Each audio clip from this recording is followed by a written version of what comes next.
I know this sounds really crazy, but I took a Post-it note and I wrote quitting is not an option on it, and I stuck that on my monitor. And I can't tell you how many times a day I had to, like, read that to myself because there were days where I was just so frustrated. I get out of prison and I'm making $11 an hour at Goodwill, and it was devastating to me, and I was like, "My 18-year-old son is making more money than I am." So, to go from that to working for this amazing organization, the Pacers, has just been life-changing. In today's episode, we have Billie Edison. Billie is an alumni of the Last Mile, which is a transformative program that empowers individuals by teaching them coding while incarcerated. Welcome, Billie. Thank you so much. Good to be here. Yeah, so kind of did not bury the lead at all. We talk about incarceration. We'll get there in a second.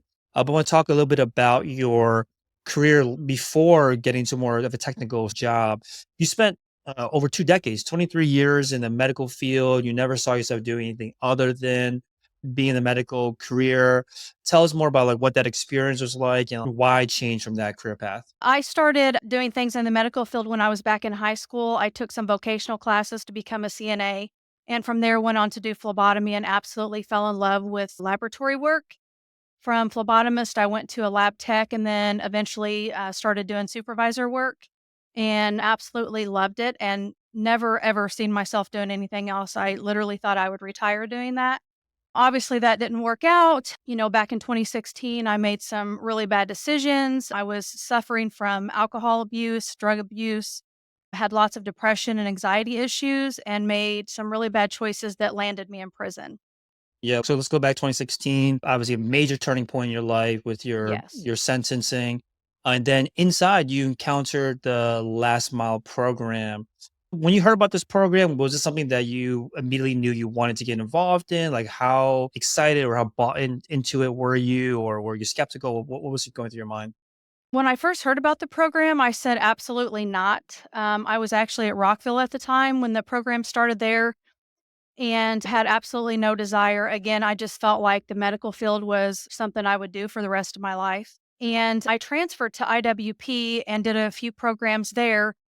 And then I was basically on the verge of going home. I had hired an attorney. She had already talked to the prosecutor, and he was on board with an early release. And I just felt like my time was not done. And I had everybody coming at me with the Last Mile program. And I just prayed about it. And I felt like that's where God was leading me.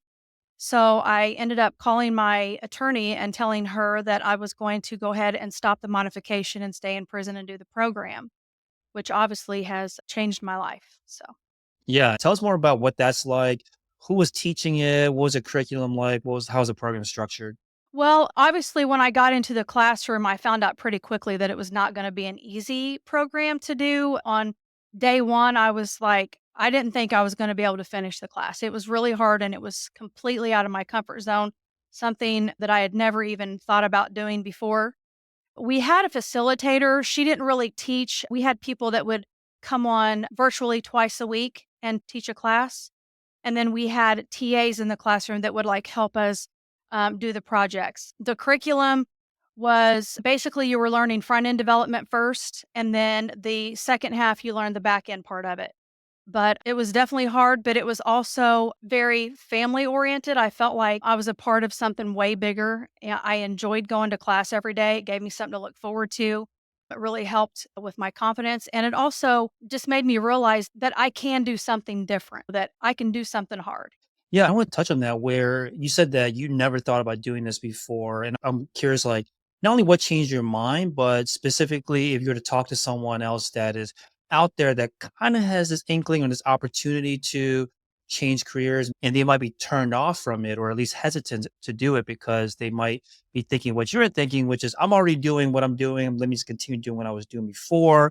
How would you recommend that they give it like a fair chance to see if it's the right thing for them? Well, I know for me, I had to really take a look at my future outside of prison. And I really did not know what that looked like with having a felony on my record and going to work with patients in the medical field. So that really made me take a look and just reevaluate my life. And I think that's one of the main reasons why I took the class. And then I also seen the success that people were having that took the class and were released from prison and were getting amazing jobs. And then also, I mean, it was scary because I had done one thing my entire life. So that's all that I knew. So just thinking about learning something new scared me to death. I doubted my learning ability. I was 49 years old when I started the class, 48 or 49. And you just kind of doubt it and you second guess yourself. And I don't think it's ever too late to do something different. I think it's very important to always push yourself. And even if it is the same profession that you're doing daily, like you need to push yourself to learn something different, whether it's within the company or whatever. I think learning should be a daily thing. I know that it's given me like amazing confidence. And you have to go for it. Like you just can't quit on you. So don't be afraid to step out of your comfort zone. Yeah, I think that's important. When you step out of your comfort zone and see yourself making progress, you see that you can do it. Not only does it give you confidence in like that particular field, but then it kind of applies to other places where you're like maybe hesitant to do something else or pick up a new hobby. You're hesitant for that, but then you can recall a time where you felt the same kind of hesitation and did anyway, and then you turn out fine on the other side of it. I think having that kind of evidence or history helps you beyond just specific career changes and whatnot. That's kind of really one really cool thing about the like a technical field is that yeah, it has a long way to go, but I think it's much more of an equalizer than other fields where a lot of fields require college degrees, and that is not as required in this field. If you can do the job, you can do the job. And this is the first time I'm talking to someone like you who has had felonies, and that also didn't block you from this career path, but it might have stopped you in your medical career path. So it's like almost like a not necessarily a fresh start, but it's opportunity for a fresh start for a lot of people. So I want to talk about this again commitment that you made to extend, I guess, your stay in prison to complete the program. How much longer did you have to stay in there, and like how hard was that decision? It was one of the hardest decisions I've ever made in my life. Calling my kids and explaining to them that I was going to stay in prison was tough. I wasn't sure how they were going to react because I had chosen so many other things over them in the past. But I just knew that it was something I had to do to be successful when I left prison. Like that feeling just did not go away. And I didn't have peace about getting out of prison. And I feel like if you're doing the right thing, there's going to be peace that comes along with it. I'll never forget having that conversation with my attorney. And she was like, wow, I'm like really proud of you for doing this. And that's basically how I felt. And my kids, when I called them, I got a completely different reaction than I thought I was going to get. They were so supportive and proud of me. And my son Gavin was like, Mom, he was like, it's hard for people out here that don't have felonies on their record to get jobs. I applaud you for this. And so that definitely made the decision a lot easier. And I had to stay in prison. It was over. The class is like a year long, but because of COVID, we got locked down a couple times during the class, like a couple months. And so, of course, that extended things. So, yeah, I started the class in August of 21 and I got out in 23. Oh wow, okay. So yeah, Yeah. that's it's not just like extending it a few weeks. Like this is yeah, No. a lot more time. That's yes, that definitely makes Yeah. it seem like a bigger kind of commitment and sacrifice than I initially thought. Did that come into play when you were looking for jobs afterwards? Like it's showing that kind of commitment, that kind of sacrifice that you're willing to make? Yeah, it's kinda crazy how that's changed my life. You wouldn't believe how many interviews I've done because of that decision. And Chris Redlitz, the creator of The Last Mile, was just blown away by that decision. And it also really helped with me getting the position that I'm in right now because they knew that, like, I was gonna do whatever it takes to succeed. Yeah, no, definitely. I think like these kind of challenges gives you the opportunity to not only learn for yourself what you're capable of, but then demonstrate to other people what you're capable of too. And you certainly use this as an opportunity in that way. And I heard that the last mile program, like it teaches you how to code, but that you don't access to the internet. Is that true? And like how difficult did that make? Because I think everyone that's learning to code, I guess in more traditional ways or even on their own, like the internet's like the main thing, main resource for them. Yeah, it was extremely hard. I mean, obviously, if that's all you know, you do it, but it was extremely hard. I didn't realize how easy it was Like once I got out and I was able to use the internet, I mean, I can literally go on there and tell AI to type out this or that for me and it does it. So that's been pretty crazy. But yeah, the last mile, if you're going there just to get like an easy time cut, it's not the program to do. It's very tough. It's grueling. You cry a lot. You want to spaz out some days. But again, it's very family oriented. You become one big family in there because you have to rely on each other to like complete this class. Yeah, I mean, speaking of relying on each other, I think that's always a challenge where when you first get started learning how to code, it's kind of you're in this high of this honeymoon period where it's all very exciting, but then it starts becoming challenging. And you mentioned it was there's lots of crying and cursing and spazzing out and like wanting to give up. Tell us more about that. Like, how often were you just kind of exasperated by the program, and like what did you do to kind of keep on going? Whew. On the first day, I looked at the curriculum and I really felt like it was something I wasn't going to be able to complete. The girl that was sitting next to me quit on day 2. She never even came back. But when you know that you're giving up a whole year of your life to stay in prison instead of getting out, it's like an opportunity that you can't really fail at. And luckily, because of the togetherness in that classroom and the supportive people that you're around every day, like they don't I mean, you can't really fail, but I will tell you on the hard days, I know this sounds really crazy, but I took a Post-it note and I wrote quitting is not an option on it, and I stuck that on my monitor. And I can't tell you how many times a day I had to like read that to myself because there were days where I was just so frustrated. I got stuck on a project for 2 weeks and come to find out 2 weeks later it was because it was missing a semicolon, you know? I mean, Yeah, that happens for sure. You talk Yeah. you talk about being frustrated. So, yeah, it was really hard, but man, it was just so worth it. Yeah, I think one of the big things about I've heard about the last mile, and I think I've heard that the mentors there also reinforce this idea of like having a second chance at something. How did you kind of internalize this? Like, what did that mean to you, and how did it kind of impact how you led your life after you left prison? Well, I mean, for me, when I was in there, a lot of it just had to do with the success stories. We had visits several times from the last mile, and they would come in and they would tell us all about what the reentry was going to be like, what they do for us, whether we wanted to code or not, and all of that is true, 100%. I never felt abandoned when I got out. I worked with a reentry person, Molly Kelly, every single week. Sometimes we would meet a couple times a week because I really did. I had a lot of problems trying to find a job when I got out. I mean, I filled out so many applications, went to so many different interviews, and could not get a job anywhere. I finally got a job at Goodwill, which I was very grateful for, but I also knew financially that wasn't going to cut it. So it was just really, really life changing to have that kind of support when you get out and they have so many different things they have you do when you get out too to relearn your digital skills, and I don't know. It's just never ending support. Hey, hope you're enjoying this episode. I just want to hop in real quick to let you know that if you want to learn more about starting or growing your tech career, we put together a resource kit that details the most recommended resources, step-by-step guides to getting your first job and growing at your job, whether that's software engineering or product management and other technical careers.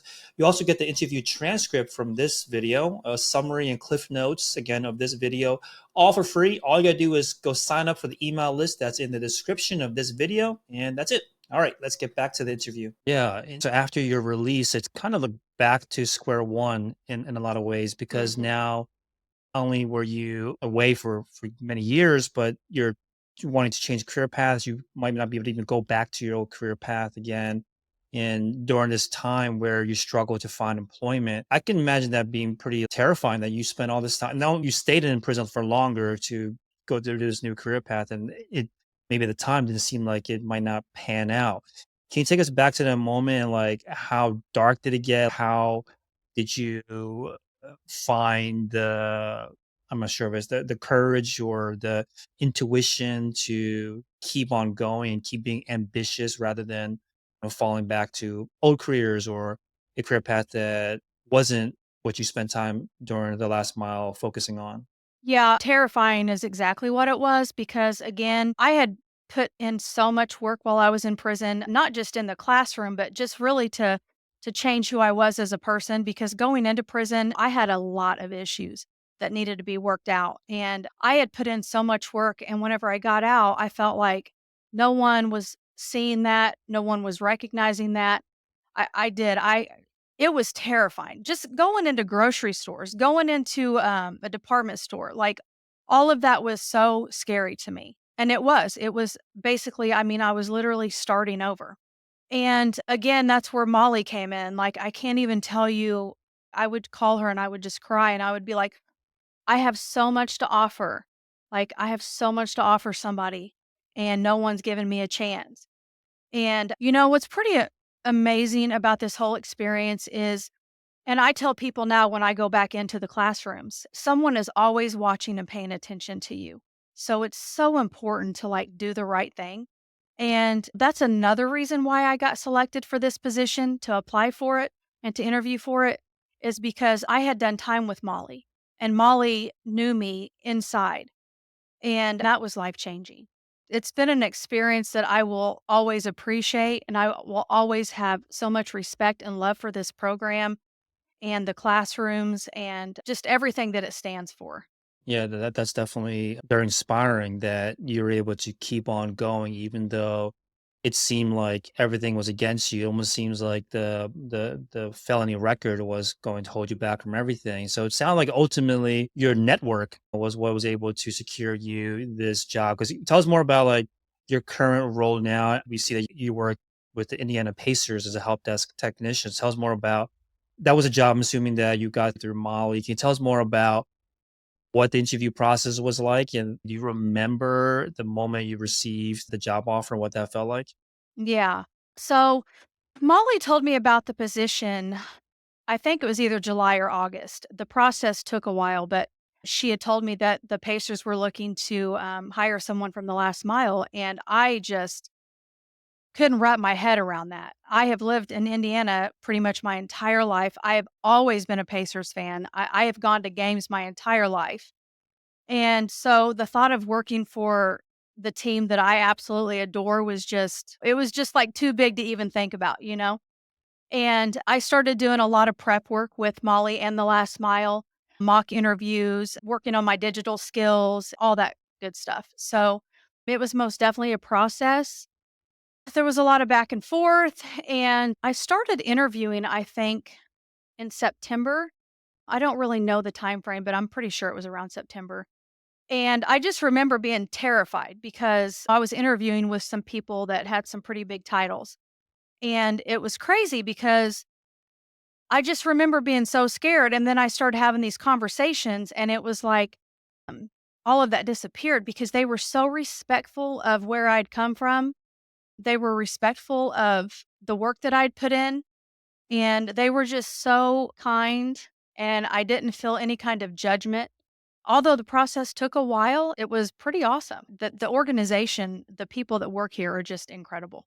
I can imagine too that I think whenever I talk to people that are spending a lot of time and investing and sacrificing to change careers, is they feel like a sense of relief that all the effort they put in was worth it. So obviously elation that you mentioned, but then also relief that everything panned out. With this new beginning for your new career, and now I'm assuming better financial stability that comes with it. Can you tell us more about like how your life has changed now with this again new career, newfound stability?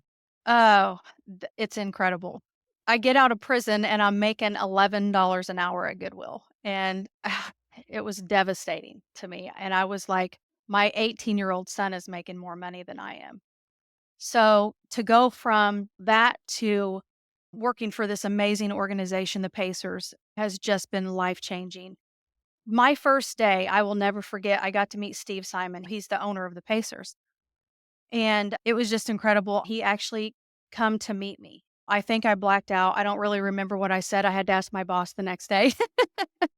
But every time I see that man in the hallway or at a game that I'm working or whatever, he always comes up and checks on me, makes sure I'm doing okay. And it's just incredible to have that kind of support, not just from him, but the CEO of the company. And the financial stability is incredible. I wasn't sure where I was going to live because there was no way I was going to be able to afford anything on $11 an hour. And obviously, I got a pretty big increase when I started here. So I don't rely on anyone to take care of me. It's great.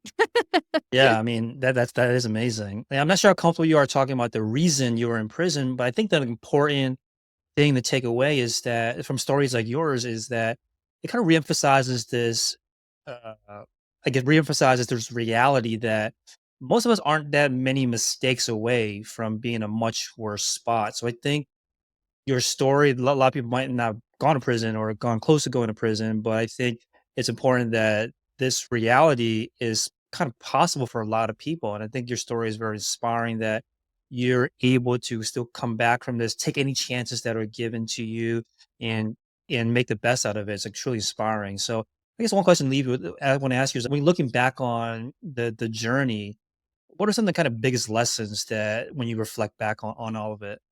I wished I would have really thought more about who I was as a person. You know, back in 2016, like I said, I had spent several years drinking and doing drugs and making terrible decisions. In 2016, I made a decision to sell drugs, which was just absolutely crazy. It took me down a road I thought only existed in the movies. I was hanging out with some pretty bad people. It took me 2 minutes the night of my crime. I was arrested for murder, felony murder, and robbery because I was there. And I, that night just changed my life forever. And I didn't realize that I could be charged for something like that when I did not pull the trigger.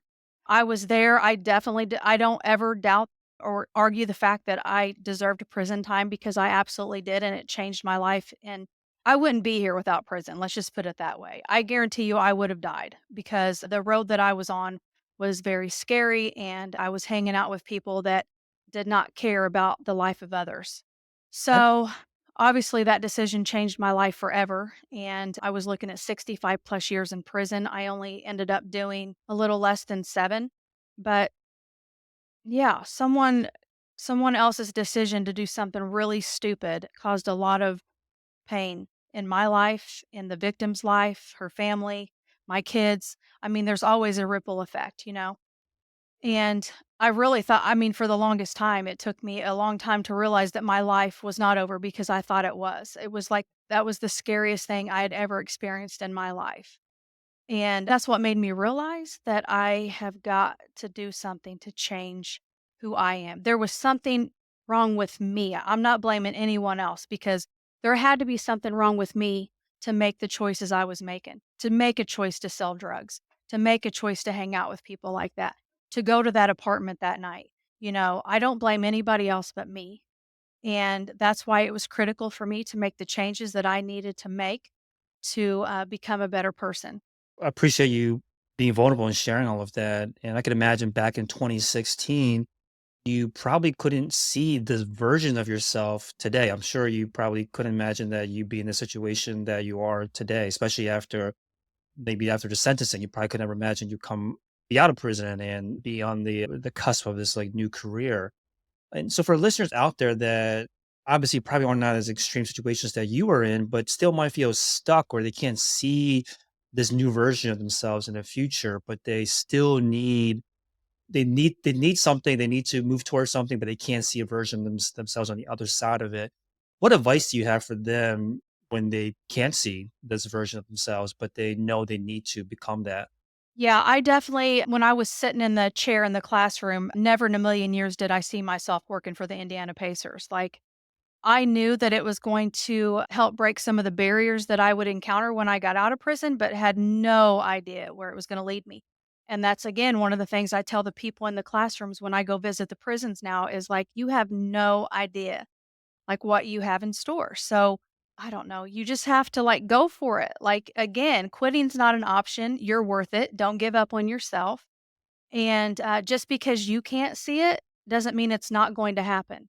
Man, life comes with a lot of great things, you know? I mean, it comes with the bad and it comes with the good, but I feel like if you put in the work and you just make the changes necessary. I mean, it's all about what you want. One of the guys I work with, he does the Ironman competitions and he challenged me to do a triathlon, and I just signed up for one, and I've been training for 4 weeks now. I'm 50, you know, and never in my life have I done a triathlon, but, like, I'm not gonna quit. Like, I just wanna keep going, and I wanna do things that benefit me, that make me feel better, and, a lot of the things that I do today, they're not for me. It's for people that are sitting in those seats right now, because I want them to see that there's life outside of prison and, you can accomplish anything you set your mind to. Thank you so much, Billy, for coming on and sharing such a, again, an inspiring story and all of your advice for all of us. You're so welcome. Thank you for having me.